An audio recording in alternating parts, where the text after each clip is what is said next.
Meron pa po akong tanong, pangatlo. Opo. Kanina po na ang ganda ng talakayan niyo tungkol sa Romanov. Yes, sir. Opo. Alam niyo po ba yung storya ng Romanov? At ang gaganda po ng mga sagutan ninyo, alam niyo po ba yung historical background? Ang alam ko lang po dyan, Your Honor, yun yung nangyari sa Tsar, hindi ako nagkakaroon sa Russia. Sa Russia. Opo. Sino po ba yung nakakalaban mo sa? Again, hindi ko po maalala, hindi ko nakita yung Yun. Kasi napakahalaga po malaman ng taong bayan kung sino po ang tinatawag natin na Romanov at sino yung nakalaban nila. Kasi po, katabi ko, ang isa, Marcos family. Yes, sir. Alam naman po natin lahat, batid natin lahat, na si Apo Lakay, Ferdinand Marcos Sr., ang number 1 na lumaban sa komunista dito sa Pilipinas. Batid naman din po natin na ang nag-execute sa Tsar, kay Nikolai, sa kanyang mga anak, sa kanyang pamilya, ay ang komunista. Alam mo po ba niya?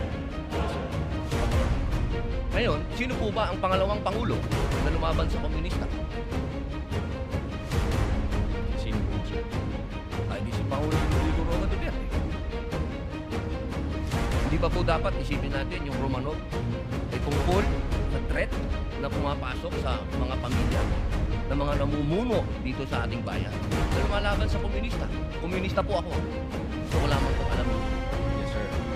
Well, insofar as the investigation on the issue of whether or not may Romanov or relation sa atin po kanina, nasa intelligence service po namin yan, and I think ang makakasagot po niyan, Your Honor, yung Ako kasi nabanggit nyo kanina sa usapan po ninyo. yun po yung Sinasabi niyo po kasi kanina sa usapan po ninyo na napakagandang usapan na yung Romanov hindi na ipapaliwanag na po. Ano ba yung ugat nyo? Napakahalaga po na alam natin yung ugat.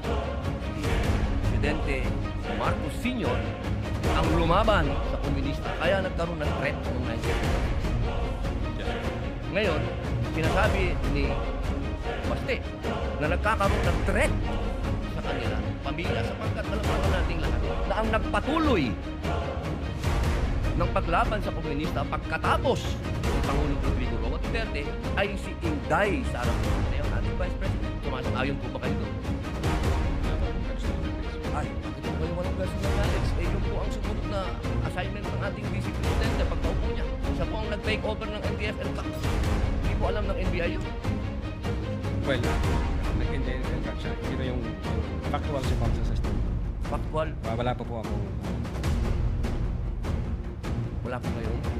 Pero alam niyo po, sagutin na lang po ninyo na siya ang nag-take over ng NTF-ELCAC. Yes,